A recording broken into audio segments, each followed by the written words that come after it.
Doresh in the name of Rab Natan Bad Maimuni, in the name of Rabbi Tarhum. He says Ner Chanukah that's put over 20 amah is pasul, just like a sukkah and a mevoy. Okay, what's a mevoy? Anybody know? For the eru. Oh, we just learned. Yeah. Right. For the eru. It's covering up a knee. It's an alleyway, like. That's right. There's an alleyway, and what do you do to make it? Literally just asked me this week. The crazy thing is that, what was it? So that was Masechet Shabbat. Yeah, it's Shabbos. And now we're learning Masechet Eruvin and Which daf? Which daf? It's all my voice. Save your phone number to something else. That's later. That's later. That's later. Two phones. It's very hard to follow. Very hard to follow. Alon Engelhard. Sent to this other phone, but no. Okay. Yeah. Just like everybody finishes Tehillim together, we're doing Masechet. I know. Everyone's coming to take my Gemarot. I love it. Beautiful. So, we were learning. The last one we just completed was Shabbat, and I was sitting there and I was learning, and I asked him, I was like, "What's a mavoy?" What's a mavoy? Right. So he told me. Yeah, and then, that's great. And then today, when I was learning Eruvin, it popped up again. I was like, I know what that is. That's great. That's great. That's beautiful. Thank you, Hashem. So Ner Chanukah, we know we cannot the Yaakov, we can't light it higher than 20 amah, which is about 30 feet. You can't light a menorah with a beracha if it's higher than 30 feet. We're not talking about the Chabad menorah that they light, because when people are walking, they don't see it. Well, isn't it supposed to be between 10 Tvachim and 10 Tvachim, ideally? That's the ideally. Huh? No, 30 feet. 30 feet, 100%. I thought we were talking centimeters. So that you bounced around between. That's why we got 8 centimeters. 19.2. 9.6 centimeters. It was 90.6 by the Hazon Ish, and 80 centimeters according to Rav Na'eh. That's the tefa. Then the Amma, we didn't talk about Amma. Right, we didn't talk about, so fine, 6 tefahim is an Amma. So then you have to do that calculation again. So 96, 90.6. Between 3 and 10 Tvachim, it's b'diavad. Like if you light it and then whatever, your yotze is b'diavad, but you're supposed to do it between 3 and 10. Okay, let's go. So now look, yes. If it's 3 tefachim, then how is our Chanukah bigger than 3 tefachim? Ours is higher. Right. But 10 amah, but 20 amot is really 30 feet in the air. It's very high. It's very high. And if a person so he writes, if a person puts his menorah, he lights his menorah from 20 amot, it's pasul. Just like if a sukkah, if you do it 20 amah, right over 20 amah, we learned it together. No, if it's over 20 amah, it's also pasul. And that kind of about the menorah itself. The menorah itself has to be lit from the base. The base of the menorah has to be 10 tefahim. Okay. Well, right, that's actually a good question. The light itself, or the candle itself, or the base that it's on. It might be the candle itself. I would think the candle itself, not the base. The ner is the mitzvah. The ner is the mitzvah. Right. It's called ner Chanukah. It's not called menorah, and it's not called Chanukah. My wife used to harass me and say, it's not called menorah, it's called a Chanukah. I go, it doesn't say anywhere Chanukah. I told mommy. All right, but then I looked at it, I said, I finally learned Masechet Shabbat, because you finished Masechet Shabbat, right? On Kaf Aleph, it says what? It says, my Chanukah. What is Chanukah? And then it brings Ner Chanukah. That's that's what it is. When are we lighting Ner Chanukah, if you really want to get technical? Okay, so now look. So this is really called Ner? That's Ner Chanukah. That's because each, the mitzvah of menorah is one candle. One candle. Okay, so look what it says. So he says, that's the first thing he says. And then the second thing he says is, what does it mean when it says v'habor rek ve'en bo mayim? That the pit is empty. That's gonna be the question, but that's the Gemara. The Gemara goes one thing through another. Right? All Rab Nachman by Maimoni, it says the name of Rabbi Tarhum. Right? The Rab Tarhum. He says the first one, Ner Chanukah over 20 amah is pasul. And Rab Kahana, it says again all the same thing. And what does it say? Why does it say bor rek ve'en bo mayim? Right? The words Italian. We know that if it's rek, then there's no mayim. Then there's more water. So what does it mean? Matamud amar en bo mayim. What does it mean that there's no water? There's no water. Aval nehashim ve'akrabim yesh bo. Right? Water there's none. Aval nehashim ve'akrabim there was. Right? We said that there's snakes and scorpions. The fact that it says that there was no water. You say that the pit was empty and no water, which implying something else. Nice save. If it's empty, there's no water. Right. So if there's no water, there's obvious. So it means there's something else. Now, what was there about nehashim akrabim, snakes and scorpions? But so many Hachamim, so many Rishonim have asked this question: why is there's towels on the other side? Sorry, what on the other side on the table actually? Why Davka does it matter? Why are you connecting one to the other? There's 100 other things that Tanhum said in the Gemara that they could have said. It's 2 pages of Chanukah talk, and right in the middle it says, what does it mean when it says the borek ve'ebo mayim? From where to where? You understand? You're talking about the way Talmud works. I mean, they always have that in every. But it's one. But there's a reason. If you learn deeper, there's a reason. The reason he says it. So if you want to say it's because they brought one ma'amad of what he said, so let's bring another. There's other things that are more relevant that they could have brought. Why would they bring something so random about this week's parasha in Masechet Shabbat that the pit that they put Yosef in was empty and had no water? And what did it have? It had snakes and scorpions. What is it? So what's the answer? Is it must mean that there's a real reason why the Gemara put it here, and not only that, but also that Ner Hanukkah needs it because it jumps right back to Hanukkah. You understand where we are? Okay, again, let's review. One-liner and then back to Chanukah? The Gemara says, how you doing? The Gemara says, look, Moshe, the Gemara says that the rabbi says that you're not allowed to put your menorah higher than 20 amah. Right? It's too high and there's no Pirsumei Isah. Oh, very nice. Good Sephardi family enjoys. Nice. Baruch atah Adonai Eloheinu melech haborei atzei v'samim. Amen. Isbe. No. Yeah, Nana's Isbe. This is from a branch. Say Isbe. Isbe Izbeh v'samim. It's not Izbeh. It is. It's Nana. Not as what? It's a bush? Yeah. Oh, so you got to mark that on the thing. Beautiful. Thank you. Smells good. Okay. Oh, it's Nana. Who knew? Okay, so again, listen. Amma, yes, and Amma is this from here all the way down. So 20 of these, you can't put your Hanukkah higher than that. But then the Gemara also says from the same rabbi that regarding Yosef in our parasha, that the pit had no water in it, was empty and had no water. Was empty and had no water. What does that mean? It means there's no water, but there was snakes and scorpions. Okay, what does one have to do with the other? That's the thing. By the way, the Gemara has Hanukkah talk, or everything's talking about Hanukkah. Then there's a little line about the board, the bit, and then the rest is Hanukkah also. Where does it come from? So many Rishonim ask this question. What does one thing have to do with the other? So what do you have to say? You must say that when it's wow, look at that. Oh, come on. Yes. Nothing. Oh, look at that. I hope you don't get it. Yes. So much light just walks in. You should know I was 10 seconds away from buying this on Amazon last night. And I was like, I want to see it again. The I'm not gonna candles. see my All right, Vita, boys. Don't lose focus. That's a good one. That's points. You get points for that. That's real points. Okay, look. So we're on Vayeshev Het. Morty, let's go. Sit down. Let's go. Set him up. Simon, get him, Papa. Hook him up and open up the Het. Vayeshev Het. We have a Gemara on Shabbat that says that Ner Hanukkah that's over the 20 amah is pasul, just like a sukkah and a mevoy. And then they say right after, it says ve'aborek ve'en bo mayim. What does it mean? The borek, don't I know that there's no water? Mordechai, I'm telling this for you. Right? Why are we saying en bo mayim? Because there's no water, but there is nehashim and akrabim. Right? Which tells you what? Which tells you that there was snakes. What does one thing have to do with the other? It's all talking about Hanukkah. Now you're throwing in the fact that Yaakov, had what's it called? That Yaakov, that Yosef was thrown into a pit without any water. Very nice. It's not saying that's not true. It just doesn't belong here. Makashur.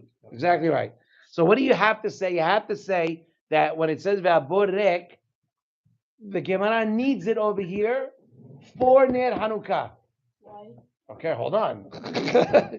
It's Davka, you need it, otherwise it makes no sense. There has to be a connection between Ner Hanukkah and the pit.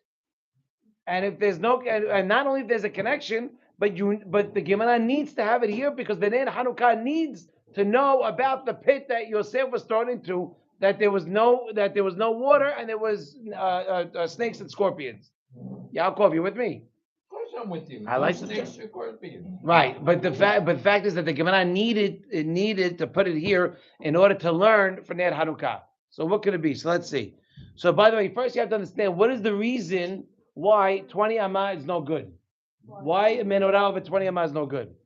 It's pasul. Why? Because what? There's no pirsumei nisa. What does pirsumei nisa mean, Eli? Advertise the miracle. Advertise the miracle. Pirsumanes, right? There's no over 20 amma as to why. I remember in school, in high school, boys, listen. Dafka, they're gonna see it if it's high. No, You're not walking I'll around- prove it you're to not you. walking around like this. I'll prove it to you. I was in high school, okay, and we used to have a security guard. His name was Bob.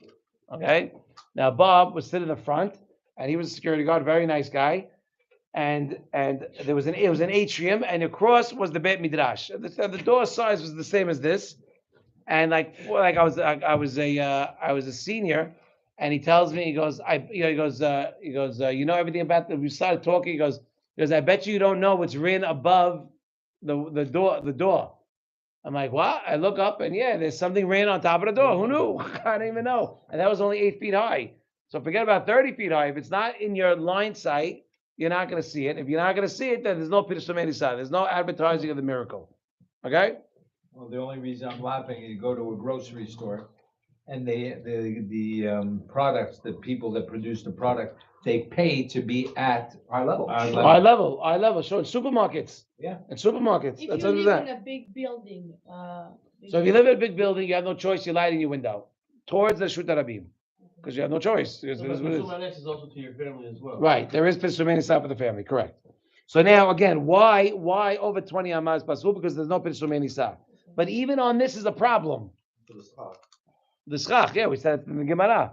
Why would the Hachamim connect Pirsumei Nisa with the shemen? The oil was the small part of the war, the small part of the miracle. The real mitzvah, the real nes that he did was me'atim b'yad giborim, right? Rabim. That's the real thing. That how many Hashmonai brothers were there, Yosef? How many Hashmonaim brothers were there? Oh, 5. but they were fighting. Five. But they were fighting for Five the brothers. Torah. They were fighting for Hashem. Very nice, but you The never shemen- see. Hashem But guess represents what? the Chokhmat Torah. I don't care. Doesn't very nice, but the main part of the miracle is the war, not the shemen. So why do we revolve everything around the shemen? One Because second. The whole point of the whole thing, of the Nes and Nisim that Hashem did with the Maccabim, was that the Torah will continue being with So Bnei Yisrael. I don't need shemen for that. I don't need shemen for The that. Shemen represents Chokhmah. But the purpose, then why? Then if that's true, why be Kohen Gadol? It doesn't mention all that. It only mentions war. Go read it. Read line by line. It's all about war. Yeah, Peshat. I'm talking Peshat. Don't talk other. Shivim Panim. You got to do the first phase first. Right, and the Pshat doesn't. In the Peshat, we're talking Peshat. Why would you connect the oil? By the way, it has to have an answer too. Shivim Panim means that it works in all 70 faces, not only on 1 or 2 or 3. It's got to work all around. It's got to be universal, just like my remote. Huh? What is the answer? Because the shaman reminds you of the war. Close. Close. Props. Not bad. Not bad. Stop talking to Mordechai, right? Right. So what was the main part of the miracle? Is that what the 5 brothers, right, came and killed thousands, right? And that's the main part of the miracle, right? And why are we using the shaman? Even though it was nice, it wasn't the first time that shaman lasted. What? Eliyahu Navi's student Elisha, it's in the Navi, Peshat to the Navi, that Elisha had a student. His name was Obadiah, Obadiahu, and Obadiahu, he died early, and his wife comes and tells Elisha, I have a lot of debt, and I have nobody. You got it. Yeah. What does he say? He says, I only have a little bit of oil. So he goes. So he tells her, go borrow from everybody, empty jugs. And the oil was overflowing, and all the jugs were filled. She paid back all her debt. And was able to survive off of it. So what do you want to say? Huh? Not just the regular jars, also broken jars. Oh yeah. So, by the way, so you're adding to my point. Then the whole thing of the miracle isn't giving me much. It sounds like the oil is great, but it's been done. But the 5 guys defeating an army has not been done. So why? And we know that's the purpose of the nes. Yeah. Abraham Avinu did it. He had 318 guys, but very good, very good, not bad, not bad. That was Abraham, very not bad. 5 are kings. 5 kings, but the Peshat says 218 men. Yaakov had it against himself. Yaakov did not fight Esav. Yaakov didn't fight. He was prepared. That's why he said, okay, but he didn't. What's it called? When you talk about 5 guys, 5 individuals, who, by the way, were not warriors, they were Kohanim. They were Kohanim, okay, who defeated thousands. And who's the one? Who's the name of the one that passed away? Don't cheat. But if they did the Elazar, nest- one second. I'm sorry, Elazar. How did he die? Who knows how he died? Okay, you want to sit here now? You want, The elephant fallen. the elephant fell on him. Right? It's pretty much the same. That he saw him. By the way, that's why Elazar over here is called Elazar. He's buried there. Elazar's buried here? Elazar's here. Yeah. He's there? Yes. They And have a Elazar. temple? Yes. I hope. Oh, I yeah. want to go see him. Does he Yeah. live there, or where you live in Elazar? No, he lives in Neve Daniel. Where do you live? He lives in Neve Daniel. So no, but sorry. I knew that Grandpa told me. I told you that Grandpa told me that Elazar saw the general. The general on the army was on an elephant. I was bombarding. I was going to kill a whole bunch of people. Elazar came, slid under the elephant, and went wow, and stuck his sword inside the elephant. The elephant dropped on him. Yeah. He got crushed. That's how he died. But he saved all the people. And it was over here in Elazar. Yeah. Did the people on top of the elephant, did they die also? I don't know, I hope so. So again, what's the question? This is the question. First question we're asking: why in Shabbat are you sticking in about the pit where Yosef was what's it called was thrown into? Second one is now we're talking about Chanukah because that's what the Gemara talks about. Why you telling me 20 Amah is pasul because no Pirsumei Nisa? But why the Zera Shimshon is asking why is the Pirsumei Nisa reliant on the oil if the main part of the miracle was the war? Second question. Third question about the pit. By Reuven, it says Vayatzilenu miyadam. It says that Reuven gave them the idea, let's not kill him, or let's throw him in the pit, so we shouldn't have our hands dirty. And Pasuk says that Reuven saved him. Vayatzilehu miyadam. He saved them from them. Right? How is that real Hatzalah if he threw him into a pit where he was going to die anyway? No, because you're trying to take him out. But he transferred one problem to another. No, but he said, let's not kill him. Let's put him in the pit. And instead, it says, the pasuk says, "Lemana tzileu." No, but it says Vayatzilehu means it was already done. Vayatzilehu means he saved him. No. Where's the Chumash? Look at Rashi. No, I know Rashi. Don't talk Rashi. I got you. Talk Peshat. The Peshat. No, I'm not saying it a bad way. God forbid. I'm saying talk Peshat. The Peshat says that he saved him. Not what he had the intentions to talk about. He saved him. Scorpions there. You're throwing him into snakes. How you save him? Hold on. That's what he's saying. You know what I say in work, by the way? You know what I say in work? Simon, 1 second. How you doing? So it says, Vayishma Reuven heard by Yetzileu, he saves them from them. Okay. Read the pasuk. I'm reading the pasuk. Vayishma Reuven hears that they want to kill him. Vayatzileu miadam, and he saves them from his hands, from them. Vayomer lo nakenu nafish. We're not going to kill somebody. That's what the Reuven says. But it says he already saved him. Because they were going to kill him. But you have to say he said it's past tense. Already done. He knew he was gonna die. No, he's saying past tense like he already saved him. He didn't really save him. Yeah. My simple mind would think. Every time you say that, you end up putting him in a predicament. So, Okay. For my simple mind, they're not going to physically kill him, and if they throw him into the pit, then there's a good possibility that Hashem would save him in the pit. You realize. So we're going to talk about that. But do you realize that they made a bed din? They confided in a bed din together. Okay. And they had how many people you need for a bed din? 10. How many were there? 9. The Nefashot, you need 23 though. Nefashot, you need 23. Bring that up with Ahim. That's a good point. What? Are they 9? Binyamin wasn't born yet. Yeah, so it's all the Shvatim and Yosef. Minus Yosef. Yosef is on trial. That's 11. That would be 11. Yosef was not. Binyamin was not there. He wasn't there. So he was a kid. By the way, he was a kid. Binyamin was a kid. So it's 11. Including Yosef. 10. No, but Yosef doesn't count because he's the one on trial. The rest of the brothers without Yosef and Binyamin. So it's 9, right? Now take out Binyamin because he's a kid. He's not there. So it's 9. You have 12 Shvatim. Yeah. Yosef and Binyamin are 2 of them. Reuven went. Reuven went. He wasn't there. He must have been No, that's why it says Vayishma Reuven. Reuven heard. Reuven wasn't there. He comes and he hears that they're doing this. but they made a bedin. I think the Zohar says, right? They called it, the Shekhinah came. Psycho. It's crazy. And by the way, so I'm in Shush. And also the Shekhinah was there, and Yitzhak knew. Yaakov's father Yitzhak Avinu knew, and he said, if Hakadosh Baruch Hu does not tell Yaakov, I can't say a word. So Yitzhak stood there and watched his son suffer. That was in Russian. He couldn't tell him. When did He knew that Yosef was sold. He knew that he was not killed. He knew. He was still alive? Yitzhak Avinu, yeah, he was alive.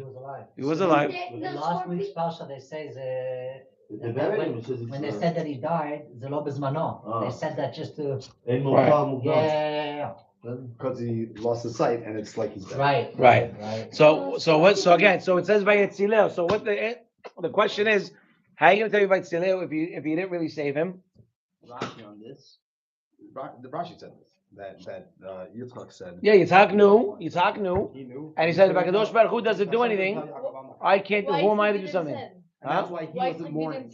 Because in Borei Olam lo amar klum, Yaakov yesh lo ruach hakodesh. He said nothing. So if he said nothing, Yitzhak's like, I have to keep quiet. That's the inyan. So to answer this, who comes? The Zera Berach. Zera Berach we learned this week, right, Zev? Was the who? Is the student of the Megalei Amukot.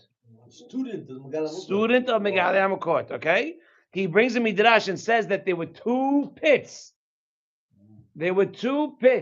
One with stones and one with Nehashim and Akrabim. Okay, now what does he do? The Reuven throws him inside the pit with all the stones. What happens? That's why it says Vayetzileh miyadam. Because he's not going to die. He'll be okay. We'll reconvene. I'll come back. Even if I come back tomorrow, they'll be alive, right? But what did they? But then after that, the brothers came and removed him from that pit because they said maybe he could gather all the stones and climb out. Let's take him out of that one. We put him in the other one.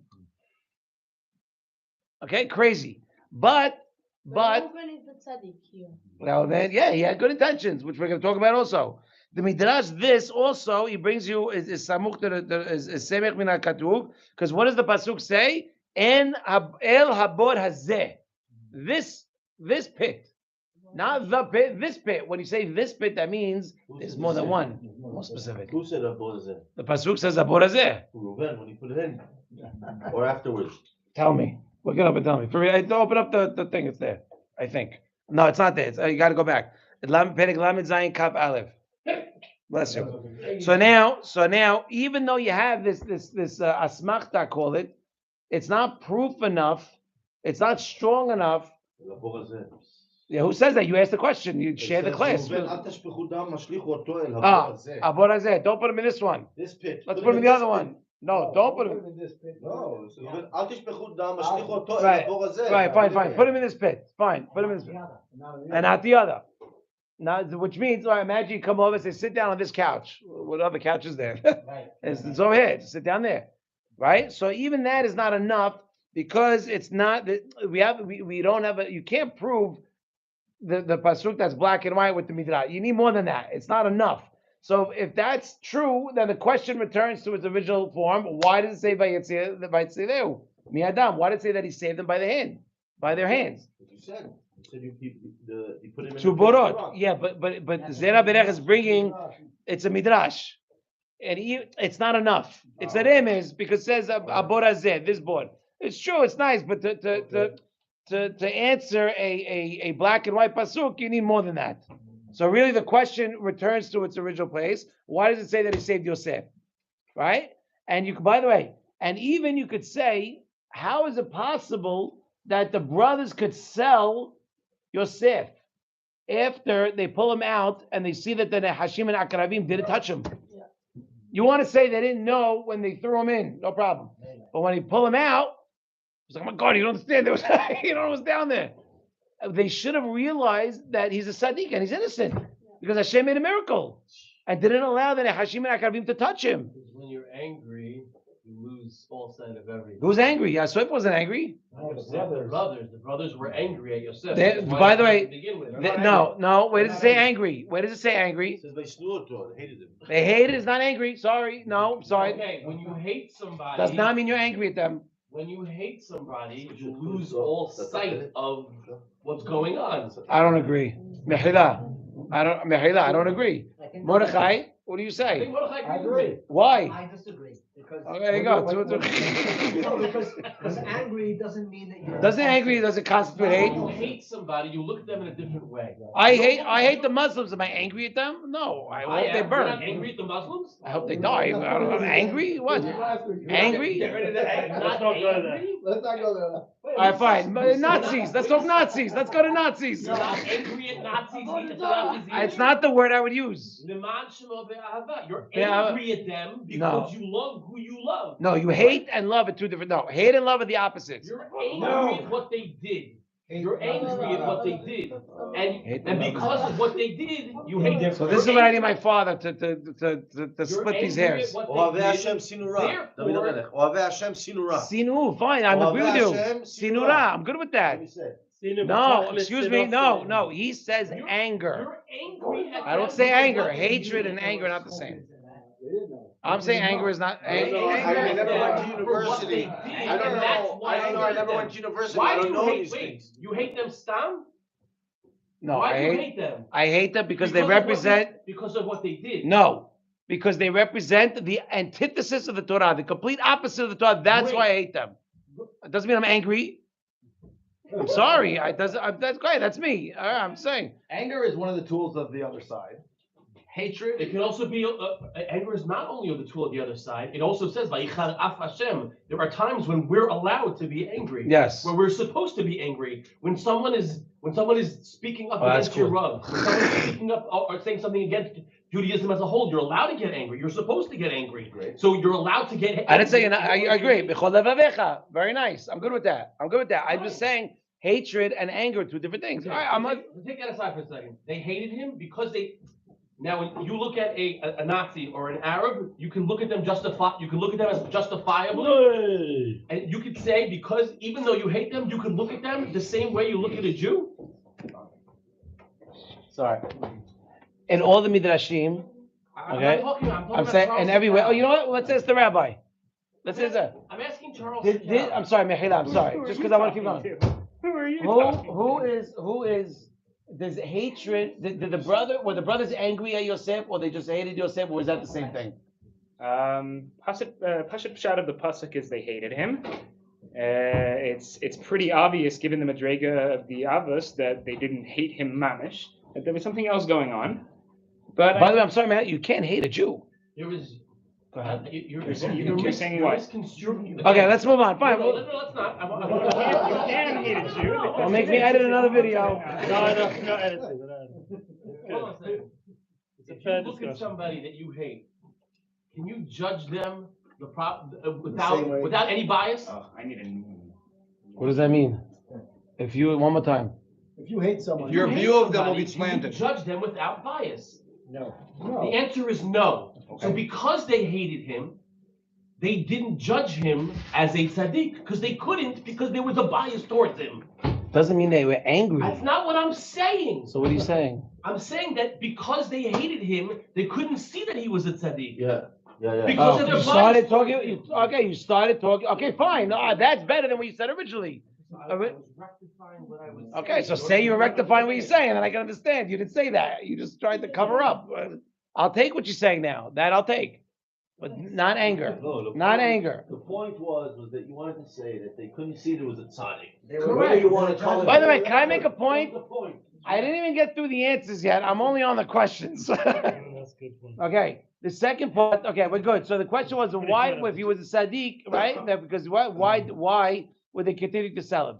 Another question. Because they hated him. Keep going. Next question. The Sadiq. By the way, the brothers were Shalim. Don't forget. The Ahim were all Shalim. It says in the Pasuk there was 12 children. Right? Rashi says that there was Shalim, each and every one of them.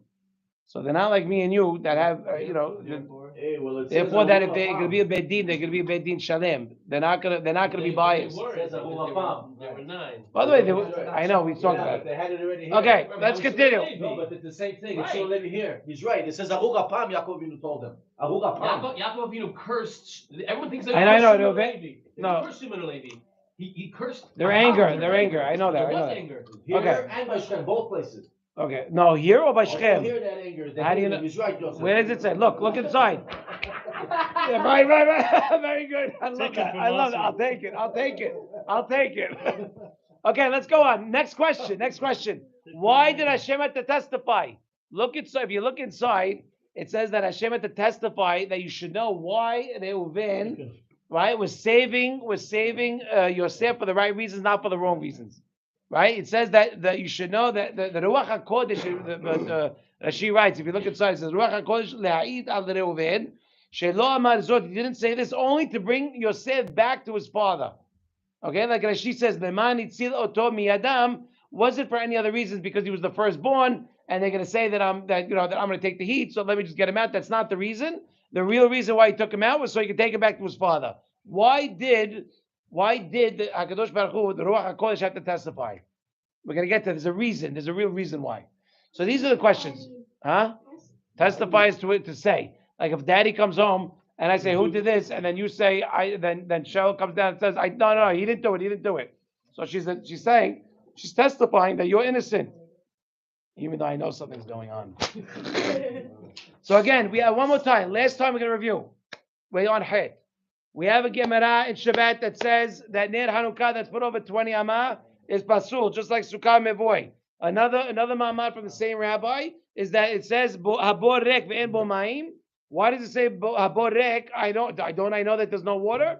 Clearly, it's coming to teach me something. It's coming to teach me that ma'im en lo aval hashiv akravim yesh bo. That's exactly right. So that's the Gemara. The question is why? What? Yeah, it's Rashi, but that's also the Rashi brings this Gemara. And by the way, it's also in the Midrash. Midrash and Gemara and Chav Bet Amud Aleph. Yes. Well, it was kind of written at the same time too. Does that make sense? Right? So that's so many Rishonim have the question, why are they sticking this in here about the pit? Right? You have on top of it Chanukah, the bottom of it Chanukah. Why the middle of that one line talks about the board? The first question we ask is why Davka 20 Amah? We throw in Chanukah and ask about Chanukah and say, why 20 Amah? Because you can't see the Shem, you can't see the light. Why is the Shem in the whole point if the main point of the Nes was the war? Right? And by the way, we mentioned that the Nes of the oil has also happened in the past. Where? By Elisha's student, right? Right, Elisha, right? With the oil. Obadiah, exactly. So now, and then we go, the third question we ask on Reuven, right? Reuven asks, right? What does Reuven say? Vaysileo mi'adam. He saved them from them. Why is the pasuk saying that he saved them from them if all he did was transfer one problem to another? You know, I say that in work also. Don't transfer, like I have this problem, so let's do this, but that's going to cause an issue. I say, don't transfer one problem to another. Fix this problem and don't cause another problem later on. Right. You understand? It's like, you know, you're rushing to, it's like every movie, the scary movie, you see everybody running upstairs. That you're causing another problem because there's nowhere else to go. Right? So like there's no purpose. So what do? Find a better solution. And that's the second question. And then we bring what? A fourth question we say is after Yosef brings them, after Yosef is lifted out of the board, right? Once they see that he comes untouched and there was Hashim and Akravim in it, they should have known he's Sadiq. Why would they sell him after the fact? And the fifth question, or the fourth question, and the final question is why does HaKadosh Baruch Hu, the Ruach HaKodesh, have to testify that Reuven did it for good intentions? Which makes me feel like there's other intentions that he's doing it for. That's the final question. So Zera Shimshon starts by saying he's going to answer one by one. The first one, the Hadlakat Nerot of Chanukah is to do what? Pirsum Hanes, right?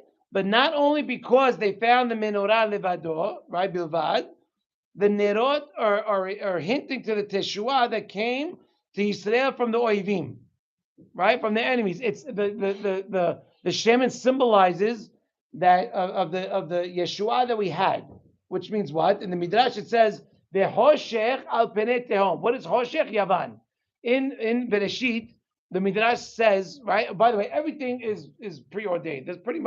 There's no secrets as much as we don't think what's going to happen tomorrow. Hashem knows everything. When He created the world, He puts a hint to the 4 galiyot that are going to happen. It's crazy. The 4 galiyot that are going to happen, which were Mitzrayim, Bavel, Yavan, and Romi, right? And each one corresponds. And so for Hoshech is Yavan. Tehom is another one. Right? The 4 ones, it's all listed. Where is Ishmael there? Ishmael, we weren't subject of Ishmael. We're not in Galut Ishmael now? We're in Galut Romi. Just because they live here. The Rizal says that the last Galut Ishmael and it's the worst. It's the 5th level. He ain't wrong. It's the Panemius. The Coach show you. Everyone's like, I can't believe. It says in the Gemara. It says we need the Odi. It says in the boys, listen up. Hashem regrets creating Bnei Ishmael. Yes, one of 4 things he regretted. Yes, very good. Right, that was a couple of weeks ago. So listen. So it says that Borei Olam created 10 forms of znut into the world, and the Ishmaelim took 9 of them. 9. Okay, Ishmaelim took 9 of them. They're sick people. Okay, they are what they are, and don't dance around it, huh? They are what they are. So again, let's continue. So again, Behoshech Apenei Tehom is who? Is Yavan. That they darkened the eyes of Hakadosh Baruch Hu with the Gezerot. I'm sorry, Bnei Yisrael. Sorry, with the Gezerot, huh? Tehom, I think it was Rome. I don't remember. We look it up. It's over there. No, but it's there. I have it marked. Yeah, I know it is. Tehom is Rome because it's endless. It's like it doesn't end. But why is Yavan called Hoshech, darkness? Because they're the ones that darken the eyes of Bnei Yisrael through the Gezerot. What were the 3 Gezerot that they wanted to do? To be mevatel the Torah, the mitzvot. What they do? Rosh Chodesh, Milah, and Shabbat. By the way, you should know, side point, because those are the 3 things that has to do with Teshuvah. When you give your Korban on Rosh Chodesh, it's mechaped the people. When you give when you have Shabbat, it says if Bnei Yisrael kept 2 Shabbatot, all the sins will be forgiven and Mashiach will come. Even 1 Shabbat, your sins are forgiven. 3rd Milah, whoever protects themselves from Berit Milah, right, from messing around with the Berit Milah, Shmirat Berit, right, your avorot are forgiven. So those that's actually a kasha on Shimon and Levi from last week's parsha. The whole idea that they thought they could go out and they could execute capital punishment on Hamor and Shechem and everyone there was because they had. What's because of what? Because of what? Mila. So I'll tell you something crazy. Are the Ishmaelim mahul or not? Not legamre. They're not. Not legamre. They're not. Not legamre. They're not. You know that? It's crazy. They don't have pidiyah. Yeah, they just have the Ishmaelim don't have pidiyah. That's the other part that they do on the inside. They don't do it on the outside. It's a little rough. It's a little rough. But they don't do it. So there's no. The milah is null and void. They are not mahul. They are arelim. You want to say also by For sure. 100%. The whole purpose to give the milah was to feel the pain. There's no way they did the pediah. It's unbelievable. No, they did. They Shimon and Levi did it in order for Shechem and Hamor and the whole people, in order to feel the pain. I once had a shir from Rabbi Israel Tauber Zatzal. He was a Holocaust survivor and Talmud of Weissmandel, so he'd be more of a Holocaust survivor. So he said once that Goles Yishmael, and this was 20-something years ago, so he already was feeling it, and Shimshon Pinchas, all those kind of Rabbanim were talking about this Goles Yishmael that's coming. And he said that it's Sumei Ra, that's what they do. They only know how to do the first part of the Milah. They don't do the Asay Tov. The Megala, the actual Torah. So they're stuck only Sumei Ra, which is what their whole Metzias is. It's all about. They don't do Sumei Ra. No, they just do in a Metzias where they destroy. External. Yeah, and external. Yeah. They act that way. Externally, internally, they're all nasty. So again, by the way, so those are 3 things. By the way, and you know, the first letters. Listen, the first letters of Hashmoni, right? It spells what? Chodesh, Shabbat, and Milah. To show you that they're the ones that were able to get rid of the Gezerot. Rosh Chodesh, you give the Korban Chodesh. Zman Kapara. Is that nice? Zman Kapara. Rosh Chodesh is very important. The whole Jewish calendar is dependent on Rosh Chodesh. Everything. That's the pshat, really. You know, the Chagim. Time is very important. In a Jew's life, time. Also, because you're Motzei Chomim, because you're Somech on them. You need the Burbonim, you need the Chachamim to make the Mekudash Lizman. Right. And what else did they do, by the way? They wrote on a Keren Shor, She'enam Chelik L'Kei Yisrael. They wrote on, listen, I know you explain it, I know. They wrote, And what the else? doors. On the horns, The horns they of wrote, yeah, but what does the- that mean? And the Bnei said, you have no chelik with the God of Israel. Yeah. God has no chelik with you. I heard this week, I forgot, I think it was by Rabbi Uri Lati, okay, a friend of mine from high school, okay, and he said that what did they do with the keren? That's also how they fed, like the bottles. That's how they used to give us the bottles. Look at the keren, right? Big on one side, small on the other, right? So they feed it into the baby. So they wanted on the baby where it says you have no portion with God. Let it ingrain it from now, from a kid.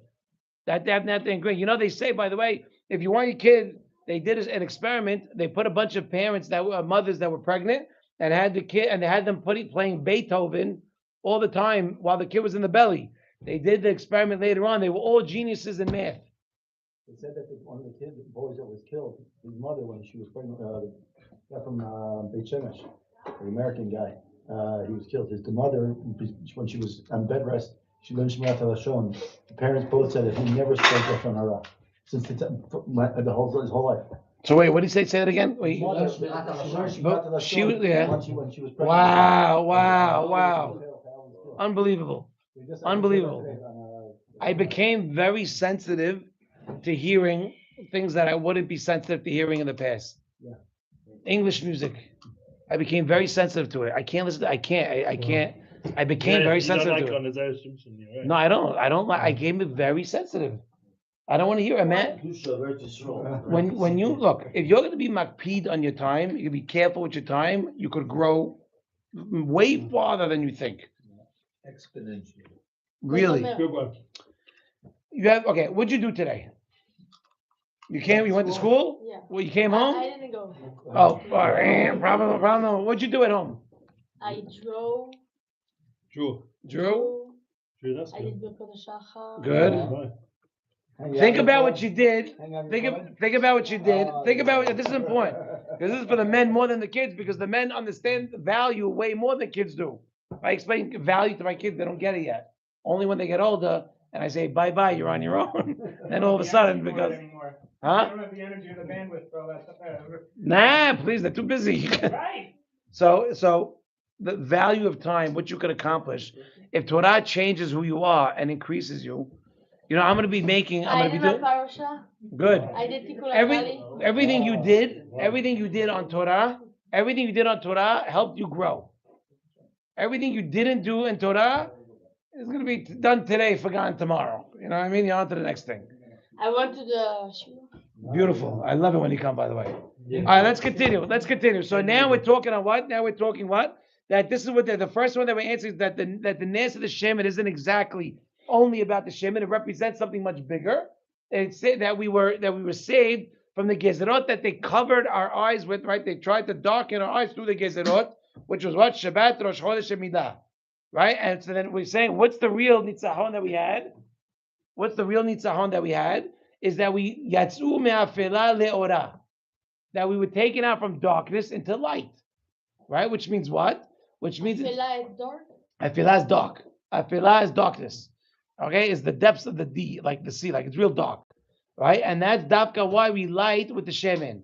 In order to light the menorah, to give you light. Right? Lirmos, to hint to you this thing. And to also show you Pirsum Hanes Benerot Chanukah, right? The Pirsum who is the core and the Ikar of the miracle. The Pirsum of what? Is what? The Hatzalah. The fact that I'm able to be Jewish. Esau, by the way, does two things. He has two strategies. He either assimilates you or he wants to annihilate you. Pretty much one of the two. First, he tries to assimilate you. Who wants to do that? Esau. That's why I always say it's a personal thing, and I'll be vocal about it, huh? Shmid.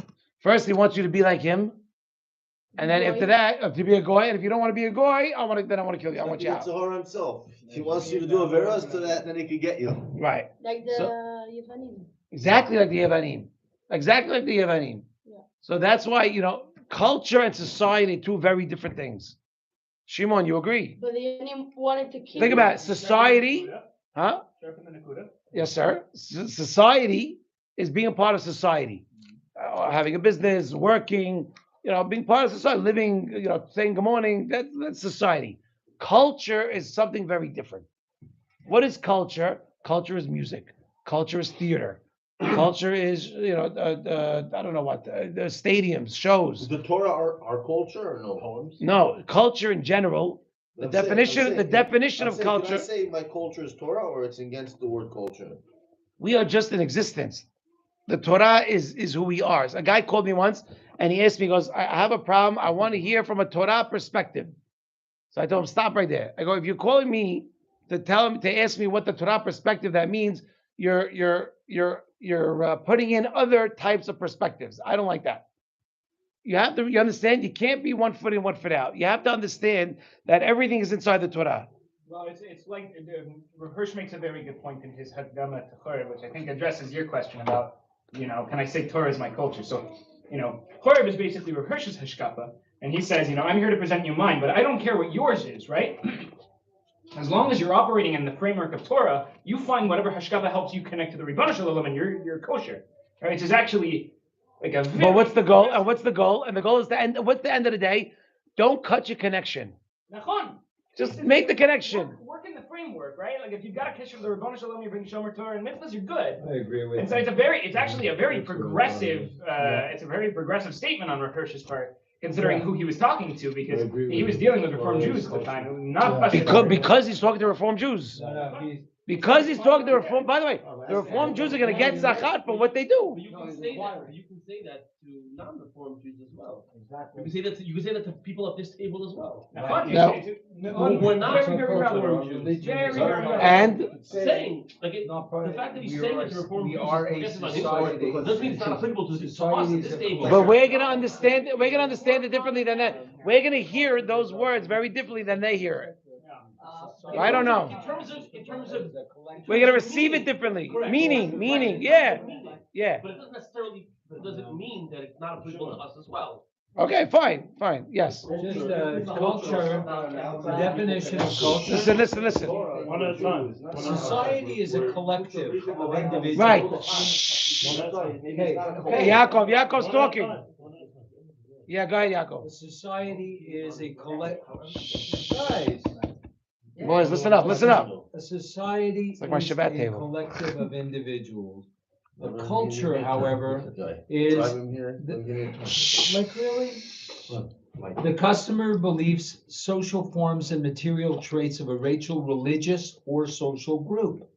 So that means that within a society, you can have various cultures, and the culture that each person has is what they grow up with, whether it's Torah, whether it's not necessarily music, this, that, or the other thing. It's the way we're brought up. It's what our beliefs are as so what are your beliefs?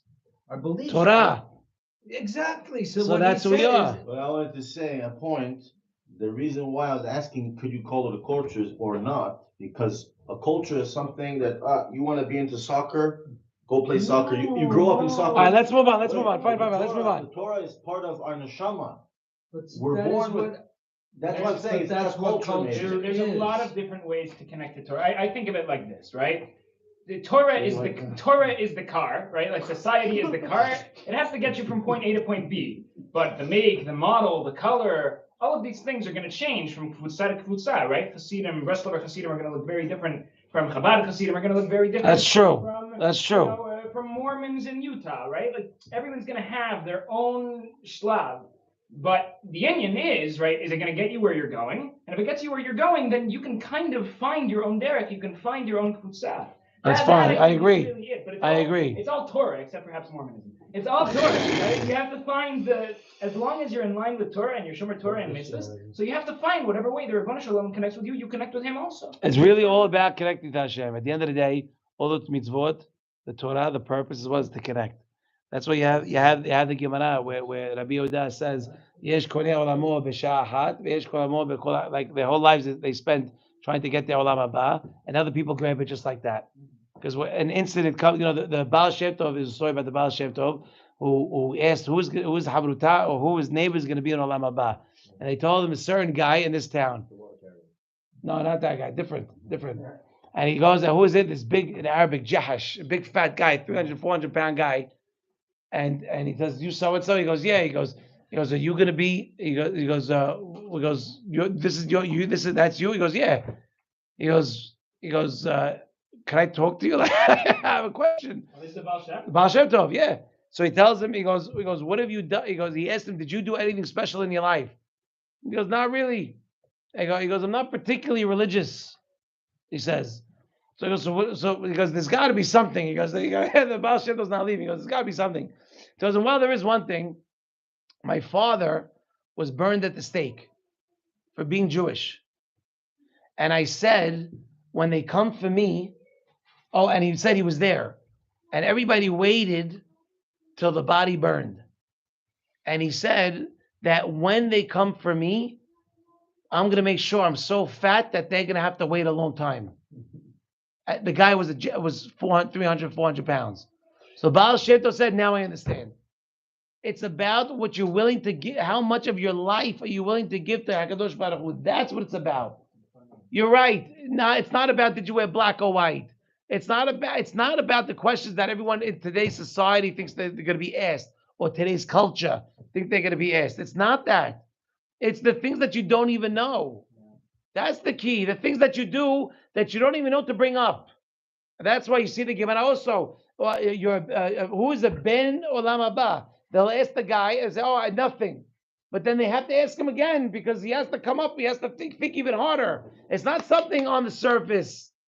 It's this thing that you did that you forgot that you did it because it's just part of you. Because why? Because you you learned Torah, you did mitzvot, and as you grow, it synthesizes inside of you, and it changes who you are. That's how you become. That's how you acquire olam haba. That's how you become a person ben olam haba. Right, meshivat nafesh. Very good. So okay, so we answered the first question. The first question is why Davka Ner Chanukah? Because with the shemen is not that it's representing only the Pach shemen that was saved. It's the fact that what it says in the Midrash that Hoshech Aperet Tehom Ze Yavan, that Yavan tried to cover to darken our eyes through the Gezerot, to take away our Torah, and because of that, and we won over that, and now we're able to have Torah.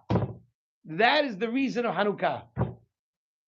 The reason why we won the war. The reason why the Pach Shemen, we had the Pach Shemen because we need something to think about it. Otherwise, we should hang swords by our front door, right? We won. Why do we? Huh? How do we Brazil, right?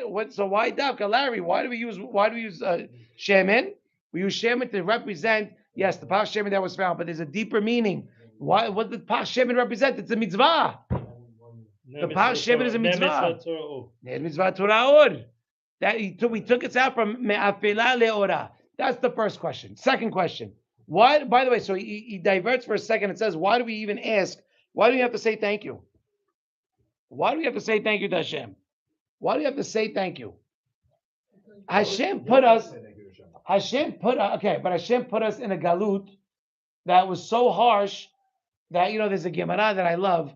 They take a 17, it's like what they talked about, I don't remember what the topic, I think it was in Yevamot. It says it's like taking a kid, gelling his hair, giving him a bath, putting perfume on him, put him a sack of gold on his belt, and throw him right in front of the Beit Zonot.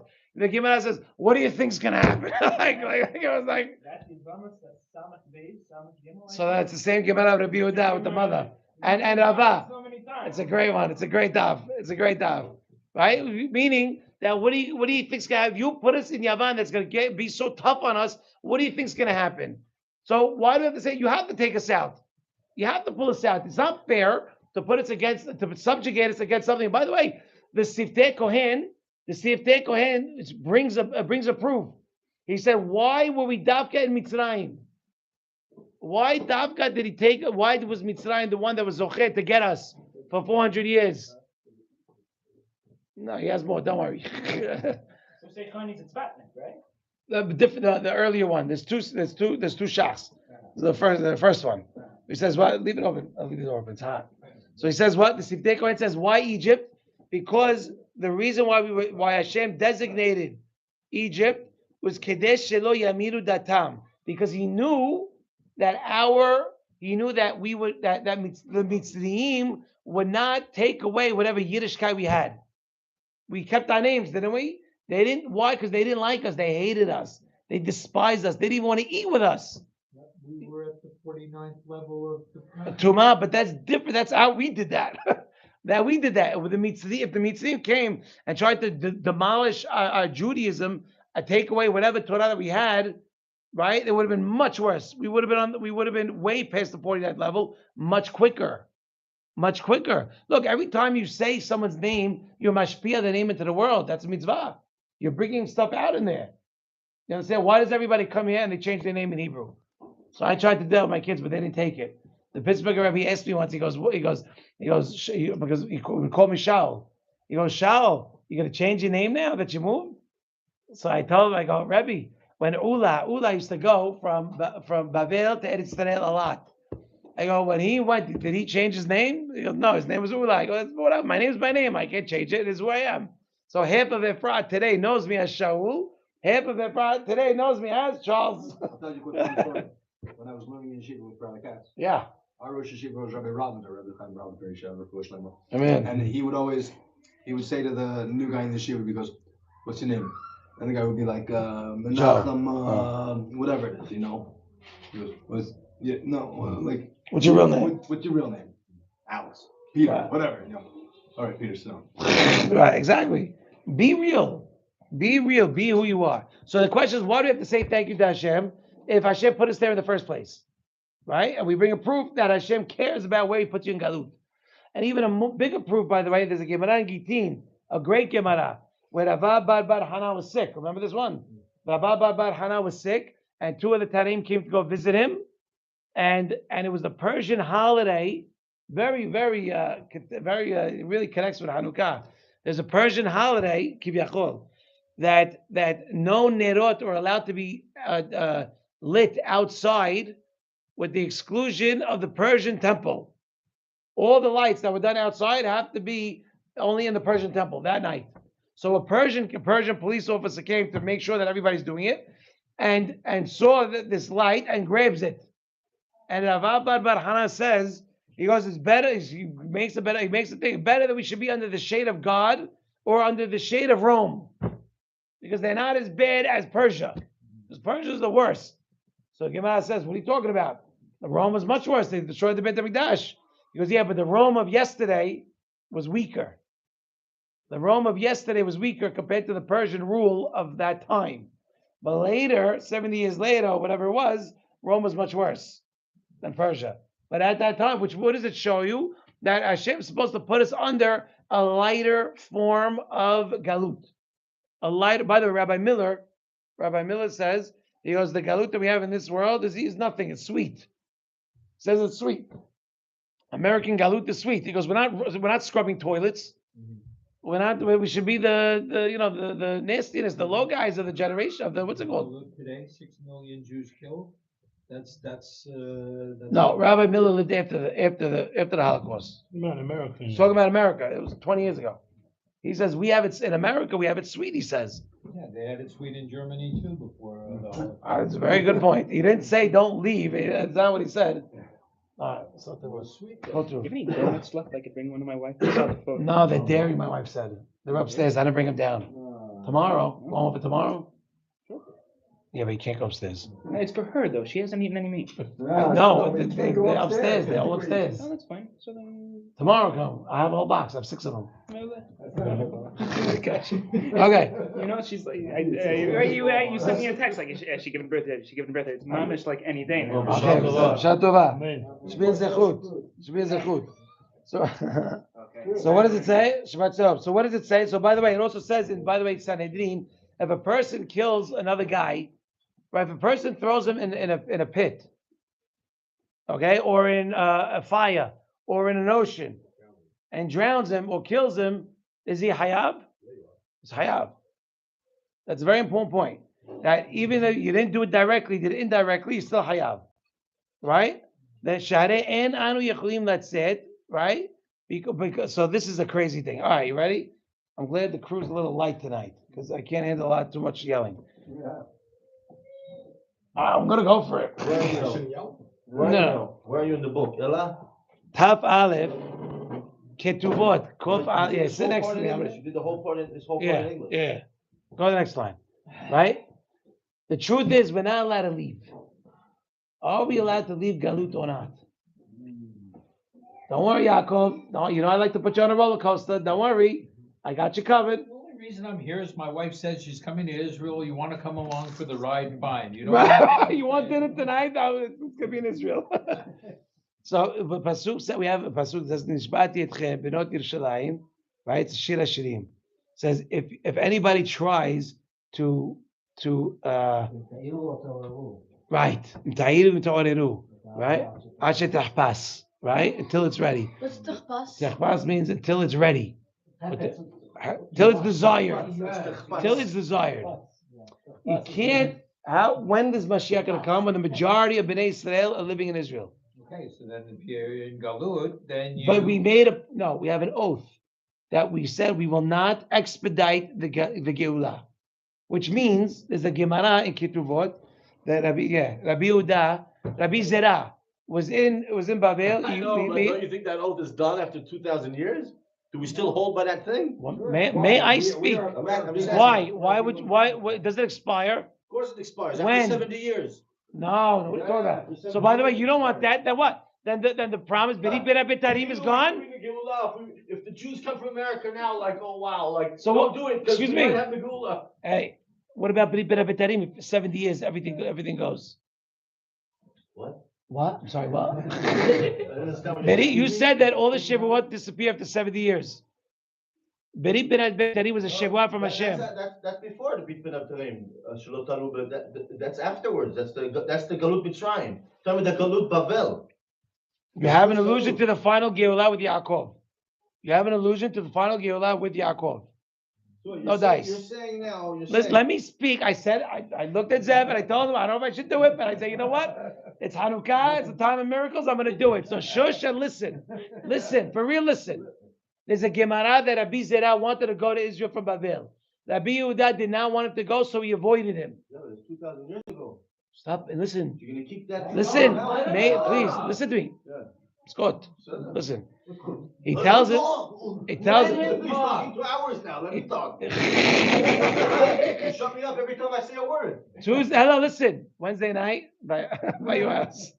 Listen. He tells. So now Rabbi Zera doesn't want. So he goes on the side. He doesn't tell him, and he goes. The machloket is in the Gemara. What's going on? Since when is it asur to go to Israel? So the haskama of the Gemara is that we can't climb the walls, meaning we can't all go and say on this date we're coming and right, very good. We can't bombard Israel, but Yehidim that come is mutad. So don't worry, you're okay. You're allowed to be here. I'm allowed to be here. Everything's fine. You're okay. I said a roller coaster, Yaakov. I'm just asking, is this Jews that you just said now? Yeah, that whole Jews. Does that still hold 2,000 years later? So that's the reason why. That's the the new. I'm asking you, like, does that Torah still hold? Yeah. I mean, really, think about it. According to Satmar, yes. According to Satmar, yes. No, I'm just saying. Yes, I'm not. That's by the way. You cannot. But just because you don't like it. Maybe I came too early. Let me pack my bags and go back to the Bahamas. You're not allowed to leave. But you can't leave. Too early. Too late. You can't leave. Father's funny. Right, Moshav. So now, No. what? Also, they live from Maccabean. The Moshav's right next to. Okay, good. So again, there's a reason why I'm bringing this up without getting everybody all worked up. Okay, the Yevanim, they were treacherous waters, right? It says Maim Zedonim, right? Like it says in Tehillim, right? Yavan, Hametzulah. Right, very good. Right. So if you put us there, it's your kivyachol obligation to take us out. And if it's your obligation, we don't have to thank you for doing what you're supposed to be doing. So maybe we don't even have to thank Hashem for this whole holiday. Right? So what do you have to say? You have to say that he didn't have to take us out. Which means what? שהגם שמסרנו לאומה לשעה כזאת, that it's not hayav. It is not hayav to take us out. We said if you're going to put us through a rough nation, right? Then it's your fault that we're here. Look, if you give a 5-year-old 100 pounds to carry, he's not gonna do right. He's gonna. The rule is that which rule? Which rule? Basically, he's saying If you didn't have to save us, you gotta understand. Yeah, if you get the guy in trouble, you gotta save him out. Yeah. The rule is that if you put him in a situation where he cannot get out on his own, he is hayav. If you put him in a situation like throw him in the water overboard, or you throw him in a fire, I understand. right? He is hayav. You're hayav for doing it, even though you didn't physically shach the guy, but you're hayav. Why? Because you gave him no way out. So if Bnei Yisrael were given no way out because of Hashem threw us with Yavan and they're so hard, Hamayim Zedonim, then what do you want from us? Then it's not our fault. And if it's not our fault, we should have to right. Hashem did it. So why should we have to thank you? So why should we have to thank you? Put out the candles. Before you blow out the candles. Before you blow out the candles. Before you blow out the candles, turn your sweater on. So you have to say what? You have to say what? That even though he threw us into this, he is not hayav, right? And now that he did save us, we have to thank him. Why is he not hayav? Let's see. According to the Deen sheyesh lanu etz hakadosh baruch hu. 1, 2, 3, the fourth paragraph, right? Haynu. Umishum dehadin sheyesh lanu etz hakadosh baruch hu kevar hikdim lanu al yedei Yirmiyah sha'omot enam domot ledin shekavash alav letoch hamayim. That this concept of getting thrown in them and not being able to survive, Hashem already preempted with Yirmiyah, and he squashed that claim. Meaning, we don't have that claim to say that we can't handle the goyim, the galut. Why? Because they're considered snakes. They're considered nehashim, right? And Hakadosh Baruch Hu, right? It's as if he threw us in a board, a pit full of nehashim, right? And we know that that a nahash doesn't attack unless Shemaim says so. A nahash has no free will. But a scorpion is gonna attack if you're not. Akrav, yeah. An akrav, That's why any behema, any haya, doesn't have free will. That separates us from the behemoth, right? We have free will. They don't have free will. So what separates us from them, Yaakov? Free will. Say it again. You got it. Okay. You all right? Yeah. Okay.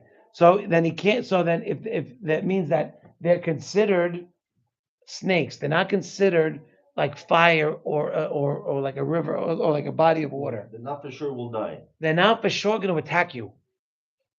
The goyim only attack you if Hashem says so. And if we sin enough that the Lord is going to attack us, which is basically. But that's because that's from Hashem. You understand, Yaakov? That because they're considered like the snakes.